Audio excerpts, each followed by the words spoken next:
Hello buddies, welcome to toppers TNPSC. இந்த வீடியோவில் நம்ம அன்புடைமை அப்படிங்கிற அதிகாரத்திலிருந்து தான் திருக்குறளை பார்க்க போகிறோம். வாங்க இந்த வீடியோக்குள்ளே போகலாம். முதல் திருக்குறள், அன்பிற்கும் உண்டோ அடைக்கும் தாள் ஆர்வலர் புன்கணீர் பூசல் தரும். இதோட பொருள் என்ன அப்படின்னு பார்த்தோம்னா, அன்பை அடைத்து வைக்க தாழ்பால் இல்லை.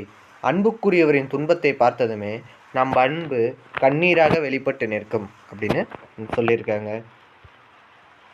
இதோட சொற்பொருள் என்ன அப்படின்னா, தாள்னா தாழ்பால், ஆர்வலர்னா அன்புள்ளவர், புன்கண்ணீர் அப்படின்னா சிறிய கண்ணீரே, பூசல் தரும் அப்படின்னா வெளிப்பட்டு நிற்கும். அடுத்ததா இரண்டாவது திருக்குறள், அன்பிலார் எல்லாம் தமக்குரியர் அன்புடையார் என்பும் உரியர் பிறர்க்கு. பொருள் அன்பில்லாதவர் எல்லா பொருளும் தமக்கு மட்டுமே உரியது என்று எண்ணுவார்.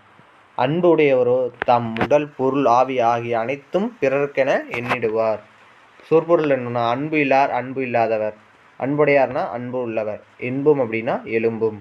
3, அன்போடு இயைந்த வழக்கு என்ப ஆர்விக்கு என்போடு இயைந்த தொடர்பு. பொருள் என்ன அப்படின்னா, உடம்போடு உயிரிணைந்து இருப்பதைப் போல வாழ்க்கை நெறியோடு அன்பு இணைந்து இருக்கிறது. அன்போடு இயைந்த வழக்கு என்ப உயிர்க்கு என்போடு இயைந்த தொடர்பு. உடம்போடு உயிரிணைந்து இருப்பது போல வாழ்க்கை நெறியோடு அன்பு இணைந்து இருக்கிறது. இதோட சொற்பொருள், என்போடு அப்படின்னா உடம்போடு, இயைந்த என்றால் பொருந்திய, வழக்கு அப்படின்னா வாழ்வின் பயன். 4வது திருக்குறள், அன்பீனும் ஆர்வமுடைமை அதியினும் நண்பு என்னும் நாடாச் சிறப்பு. அன்பு விருப்பத்தை தரும், விருப்பம் அனைவரிடமும் நட்பு கொள்ளும் பெருஞ்சிறப்பை தரும். சொற்பொருள் என்ன அப்படின்னா, ஈனும் அப்படின்னா அழிக்கும், ஈனும் அப்படின்னா அழிக்கும், நாடா சிறப்பு என்றால் அளவற்ற சிறப்பு. அடுத்தது 5, அன்புற்று அமர்ந்த வழக்கு என்ப வையகத்து இன்புற்றார் எய்தும் சிறப்பு. இதற்கான பொருள் என்ன அப்படின்னா, அன்போடு பொருந்திய வாழ்க்கை நெறியை கடைபிடித்தவர் உலகத்தில் மகிழ்ச்சி உடையவர் யாவார்.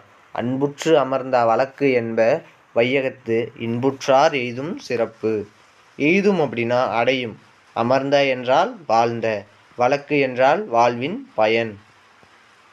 6வது திருக்குறள், அறத்திற்கே அன்பு சார்பு என்ப அறியார் மரத்திற்கும் அஃதே துணை.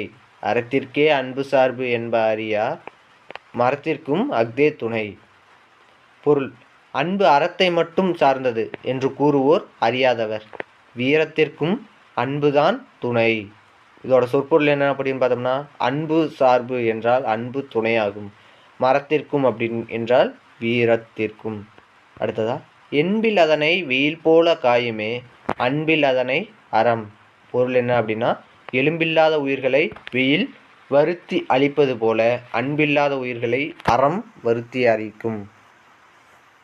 சொற்பொருள் என்ன அப்படின்னு பார்த்தோம்னா, என்பு இளதனை அப்படின்னா எலும்பில்லாத புழுவை, அறம் காயும் என்றால் தர்மம் துன்புறுத்தும்.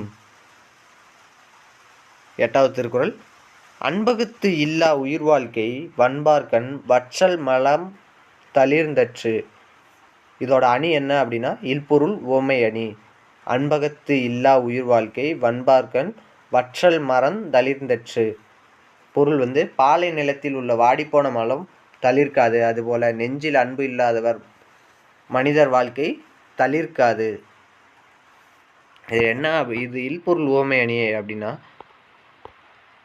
உலகத்திலேயே இல்லாத ஒன்றை ஓமையாக வச்சு காட்டுறது தான் இல்பொருள் ஓமை அணி. இதில் என்ன அப்படின்னா, பாலை நிலத்தில் மரமே வளராது, அதுதான் முதல்ல, அது வாய்ப்பே இல்லை, அதை வச்சு தான் இல்பொருள் ஓமை அணி அப்படிங்கிறாங்க. யாக்கை என்றால் உடம்பு, புறத்து உறுப்பு என்றால் வெளி அவயங்கள். இந்த வீடியோவோட கடைசி திருக்குறள், அன்பின் வலியது உயிர்நிலை அஃதிலாருக்கு என்பு தோல் பொறுத்த உடம்பு. பொருள் அன்பு செய்வது தான் உடம்பில் உயிர் இருப்பதற்கு அடையாளம். அன்பில்லாதவர் உடம்பு வெறும் தோலால் மூடப்பட்ட எலும்புதான், அங்கு உயிர் இல்லை. சொற்பொருள் என்னன்னு பார்த்தோம்னா, அன்பின் வலியது என்றால் அன்பு நெறியில் வாழ்வதே, என்பு என்றால் எலும்பு. இந்த வீடியோ இதோட முடியுது. இந்த வீடியோ பிடிச்சிருந்தா லைக் பண்ணுங்கள், ஷேர் பண்ணுங்கள், சப்ஸ்கிரைப் பண்ணுங்கள். அடுத்த வீடியோவில் நம்ம பண்புடைமை அதிகாரத்தை பற்றி பார்க்கலாம். நன்றி.